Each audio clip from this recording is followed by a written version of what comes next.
He had to hand it to her. Whatever her other faults, the captain of the Gentle River was a rather discerning woman. She'd apparently sniffed out the truth in his bullshit with almost pathetic ease. Not that doing so had likely been particularly hard. Between the pay mesh for his arm wearing off, and the general fatigue of the last few days piling up, he was guessing he'd failed pretty spectacularly at keeping his story straight. Or perhaps he'd just told the truth. He didn't know. And the reason he didn't know was that the events following his bombardment request were a bit of a blur. He vaguely recalled landing in the Gentle River's hangar, and he vaguely recalled being escorted to the bridge by a pair of burly, if apologetic, Marines. From there, events got hazy. Perhaps as a result of pain, fatigue, or the winning combination of both stimulants and painkillers in his blood. Either way, when he'd finally come to, he found himself sat in the Gentle River's brig, which had been a little disappointing, if not entirely unexpected. Still, he couldn't deny that some small part of him had almost been relieved to find himself there. After everything that had happened, everything he'd been through, it was nice to officially have been taken off the board. The fate of the regiment, the Orphreans, Yarrow, Nora, hell, even himself, it was all out of his hands. He'd done everything he could. More even. Perhaps he hadn't done everything correctly, but no one could deny that he hadn't given his all to save not just himself, but every life he could. So with that in mind, an opportunity to just kick back and rest had been gratifying. For a time, he thought grimly, drumming his feet against the side of his cot. As the old saying went, too much of a good thing could only be bad, and after a week staring at the wall of his cell, he was going just a bit stir-crazy. Not least of all because no one would tell him what was going on. Had his actions saved the regiment? Was he too late? Was Yarrow okay? Nora? Where was Maybell? Was Graham still alive, and organising a firing squad for him? Admittedly, that last one took up a majority of his pondering time. Unfortunately for him, his guards seemed quite determined in keeping him in the dark, and the less said about the stern bosun who occasionally yanked him out of his cell so that he could reiterate his story for the umpteenth time, the better. So no, things weren't exactly going well for him. But hey, at least I'm not dead, he thought, because that was the only real alternative to all this crap. He'd had to remind himself of that a few times over the last few days. That if he hadn't done what he'd done, in all likelihood he'd have died days ago, along with every other Imperial on Ragnos 3.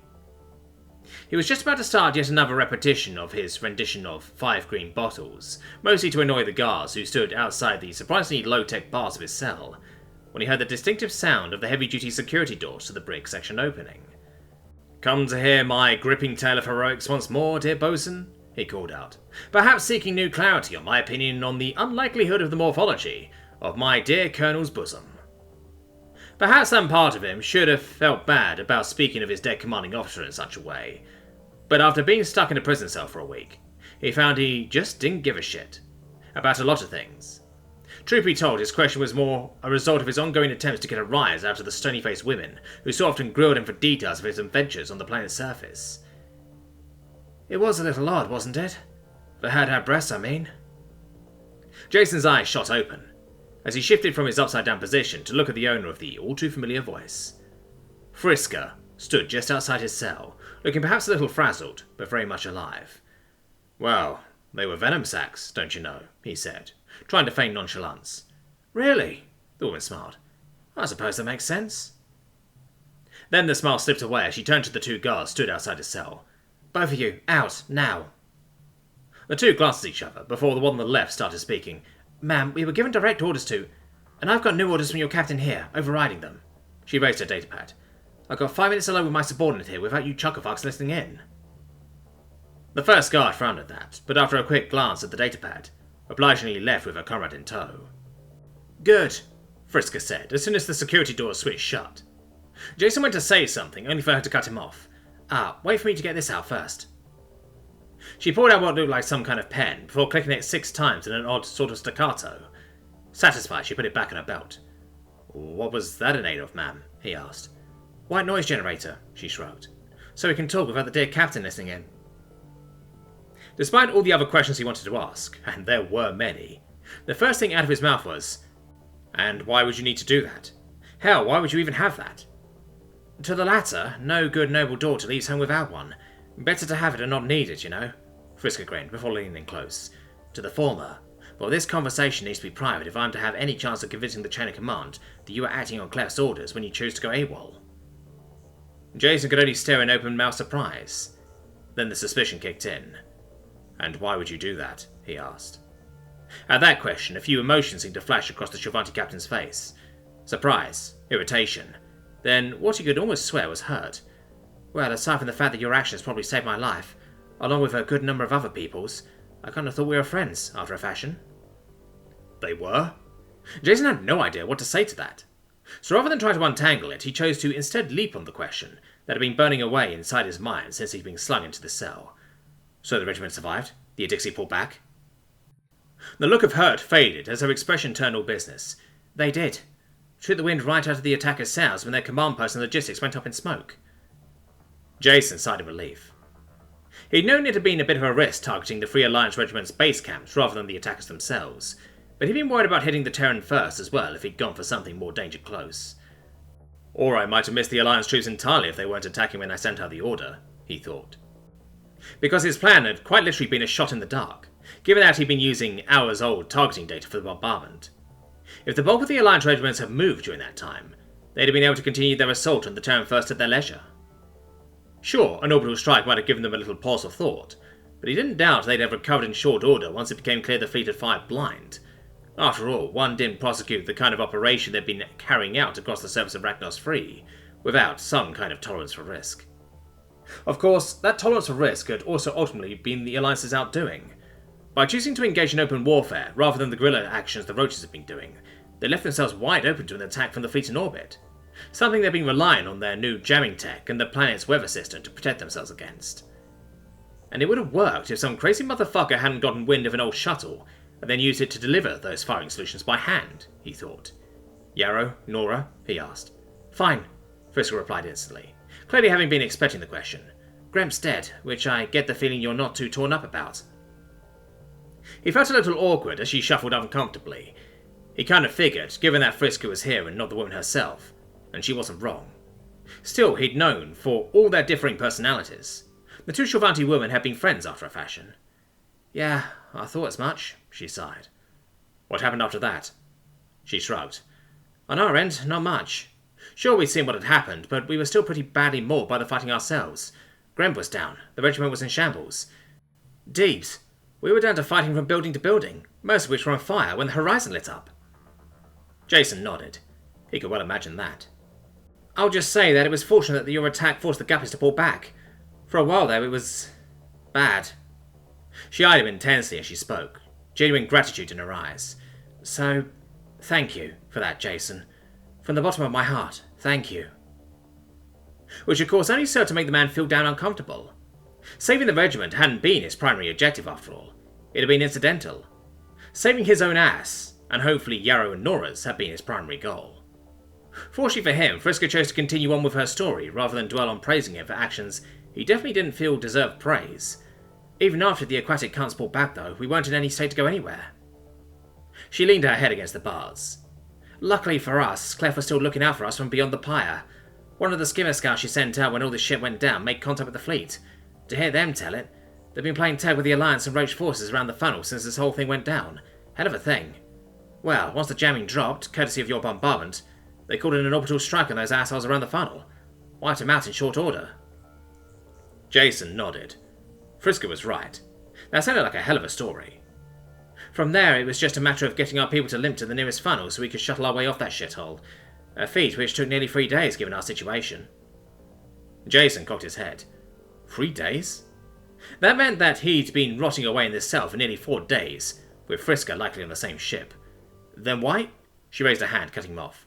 "Which brings me to why I'm here, trying to save your life." Her features twisted bitterly. "Or at least, keep you out of military prison." She eyed him up and down, lips quirking silently. "Given your behaviour over the past 2 weeks, I can't help but wonder if you might be safer there." He frowned, even if he couldn't exactly argue. Lord knew he certainly pondered the same thing himself. His time in the military had just been one shit show after another. "I don't go looking for trouble," he muttered. The returning grunt he received sounded far from convinced. Still, she chose to continue on with her breakdown of the situation rather than dwell on it. "The reason I'm only here now is that it took 4 days for me to finally strong-arm the Gentle River's captain into letting me see you." His frown deepened. "Why is she holding out on you?" Frisker shrugged once more. "If I were a betting woman, which I am, I'd say she's trying to salvage something from this mess. After all, this entire campaign has been little more than a shit show from beginning to end. And while she didn't exactly have many options otherwise, sitting around on her ass while 2 Imperial regiments were annihilated won't exactly look good to the Admiralty. So I'm willing to bet that she's holding on to you because the scandal of the hero of Guruthu going AWOL may serve to overshadow her inaction, especially given that she was the one to catch you." Well, shit. Well, he didn't think he was totally boned. Given that even he could spot a few holes in the captain's story, that was certainly going to be inconvenient. "So how'd you get in here then?" he asked. "If she's trying to isolate me like you say." Frisker scoffed. "Aside from the law being on my side as your commanding officer, I have a regiment of pissed off human marines on this ship, including one very concerned Rakiri. In the absence of law, they make for a very convincing argument to let me do as I please." Despite himself, he almost laughed at the thought of Frisker threatening the Gentle River's captain with violence if she didn't get her way. He didn't, though. His focus was primarily on the fact that Yarrow was apparently still looking out for him. Sure, given the circumstances, his relationship status hadn't exactly been his primary concern these last 7 days, but he'd be lying if he claimed it hadn't been a factor. Truth be told, he had no idea where their relationship was going. It wasn't even like he was mad at her. He understood where she'd been coming from after all, and he'd always known that Yarrow bought wholeheartedly into the Imperial ideal. It had always been a point of contention between them, but never to the point where it had been a real issue. Until it was. He shook his head. He'd think about that later. Right now he had to focus on avoiding prison time or a firing squad. Mostly. "So, did you actually threaten the captain with a pissed-off Rakiri?" he asked. Frisker smirked. "I did not threaten her." So shut up," she cut him off. "I've answered your questions, now you answer mine. They're kind of important." She leaned back. "Nora informed me of your plan, after the fact, so I've got the broad strokes, but I need to know the exact details if I'm going to convince anyone that you weren't acting alone, and that all of this was sanctioned by Clef. If you do, we can turn this from you being a dangerous maverick with no regard for authority into you being a fearless hero with tits of steel." Jason deliberately ignored the odd turn of phrase as he stared at her. "Well, that might be a problem, given that I've kind of already confessed the former," he trailed off. "Maybe, I think, because truth be told, I can't fucking remember what it was that I said." Rather than be put off, Frisker surprised him by waving a hand absently. The fact that you can't remember what it was you might have confessed to pretty much guarantees it's inadmissible as evidence. Any half-competent defense would just claim that you were delirious from your injuries. She frowned darkly, which, from the medical report I received, were quite extensive at the time of your capture. Jason felt like weight had just been lifted from his shoulders. "Really?" "I promise." She turned momentarily contemplative. "Even if I have to pull on my family name to make it so." He resisted the urge to frown at that, as he was unsubtly reminded of the fact that justice in the Imperium was more a matter of who you knew than anything else, and these days he couldn't help but feel a little dirty that said system might end up working for him. The last time he'd apathetically dabbled with that kind of thing, he got involved with Hela. More to the point, he thought. While it struck him as more than a little paranoid to even consider it, he couldn't help but wonder if all of this was just an attempt by Frisker and the captain to entrap him, to wring some kind of confession from him now that he was lucid. Maybe the jammer she put down was some kind of recording device. After all, the Gentle River's captain might not be the only one looking to salvage something from this whole debacle, he thought. "Why say they were Clef's orders?" he asked finally. "Surely it'd be easier if you said you were the one to give the order. I'm sure it'd be a hell of a feather in your cap." The woman stared at him for a good few seconds before cocking her head. "Feather? It's..." He shook his head. "Never mind. My point is that it'd be a boon for your career if you were the one that gave the order to save the day." "Aside from the fact that you used Clef's codes to the bombardment order rather than mine?" She shook her head. "I think it would be better if Clef gets the credit. It's what she would have wanted." He couldn't deny that. The woman had been a glory hound through and through. Yet he couldn't quite bring himself to hold that against her. Sure, she'd been aggressive and proud, but she hadn't been foolish or vain about it. The Terran First had flourished under her leadership, right up until they ran into a scenario that was, frankly, unwinnable. At which point she decided to go down swinging. And as much as he wanted to hate her for choosing that, he couldn't. Dear God. Am I actually empathizing with those nutbars back on Earth that are still fighting for independence? He ran a tired hand across his face. He used to think they were morons. Shit, he still did. Yet, after all this time, after all he'd been through, the shit he'd seen by those whose power so eclipsed his own, he could understand. And that desire to spit and rage against the inevitable, rather than just lie down and submit. Frisker was still staring at him, waiting for an answer. "All right," he said finally. "Sure, this might be a trap, a means to ensnare him. But if he went down as a result of this, he could at least say he tried." So he started to explain, from Maybell showing up after the failed ambush in the tunnels, to him falsifying Claire's digital signature in orbit.